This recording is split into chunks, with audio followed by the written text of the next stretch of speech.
2024-এ ভয়াবহ বন্যা হয়েছিল মালদহের মানিকচক বিধানসভার ভূতনিতে। প্রায় 2 মাস জলবন্দী ছিলেন মানুষ।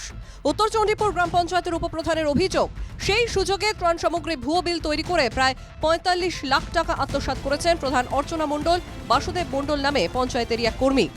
1,05,00,000-এর মধ্যে আপনার টোটাল আমাদের খরচ হয়েছে বন্যা পারপাসে 7 লাখ টাকার মতো। বাকি 45 লাখ টাকা প্রধান আত্মসাৎ করেছে। আমাকে ফের দিছে। আমি পঞ্চায়েতের মালিক, আমি যেটা করব সেটাই হবে পঞ্চায়েতে। এই দুর্নীতিতে নাম জড়িয়েছে বাসুদেব মণ্ডল নামে এক পঞ্চায়েত কর্মী। বাসুদেবের দাবি, এটা চক্রান্ত।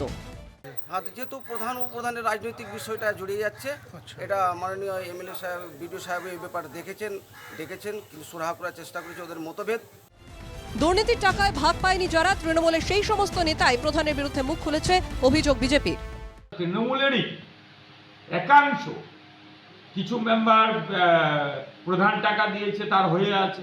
কিছু মেম্বারকে প্রধান টাকা দেয়নি, তারই মেম্বার তৃণমূলের উপপ্রধান থেকে শুরু করে সবাই তার বিরুদ্ধে কোর্ট, মালদা বিভিন্ন অফিসে কমপ্লেন, বিডিও ডিএম অফিসে কোর্ট করেছে। যখন অভিযোগ করেছে, আমি প্রশাসনকে বলবো যে ওরা সঠিকভাবে যেন তদন্ত করে।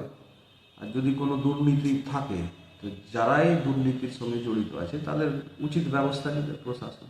মানে যারা দোষী আছে তাদের বিরুদ্ধে দলীয়গতভাবে একটা ডিসিপ্লিনারি অ্যাকশন নেওয়া হবে। উত্তর চণ্ডীপুর গ্রাম পঞ্চায়েতের এই ঘটনায় সামনে এসেছে তৃণমূলের গোষ্ঠীদ্বন্দ্ব।